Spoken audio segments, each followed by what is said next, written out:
Niger jamana fan nani Mali jamana fan ni jamanadenw ka jɛɲɔgɔn bɛɛ lajɛlen bɛ a latigɛ ni yɛrɛma hɔrɔnya dafalen ye ka ciden juru jɛɲɔgɔn tigɛ Niger jamana ni Ukraine jamana cɛ k'a daminɛ teliya la. O y'a jira Niger fanga colonel major Amadou Abdraman ye kunnafoni di sɛbɛn dɔ kɔnɔ min kalanna foroba jabarani na. Juillet kalo laban na faranfasibagaw ni jihadistuw y'a jira k'u ye Rusi sarala Getrekulu Wagner ma tan ni caman faga ani Mali sɔrɔsi kɛlɛ senfɛ Tinzawatène. Nin dɛsɛ nin ye bɔnɛba ye min kɛra Wagner kulu ka kɛlɛ la farafina gun kɔnɔ. Jateminɛnaw sɔnna o ma. Ukraine sɔrɔsi ɲɛmɔgɔ dɔ n'o ye Andriy Yusov ye o tun y'a jira ko Kiev ye kunnafoni di murutilenw ma walasa u ka se k'u ka bingani kɛ. Niger jamana fanga y'a dɔn ni kabakoba ni dimijugu ye n'o ye Andriy Yusov ka kuma tiɲɛnenw ye n'o Ukraine sɔrɔsiw ka kunnafonidilaw ka kuma lasela ye. Gundola sɔrɔsi kunnafonidi tɔn kuma lasela ye Abdraman y'o fɔ tarata don.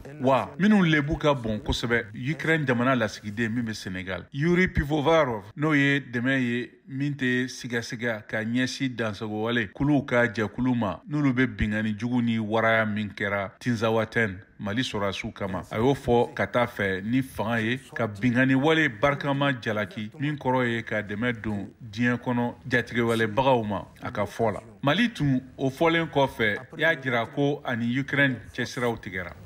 Après le départ de Sylvain Ité, de déstabiliser le Niger par des actions clandestines.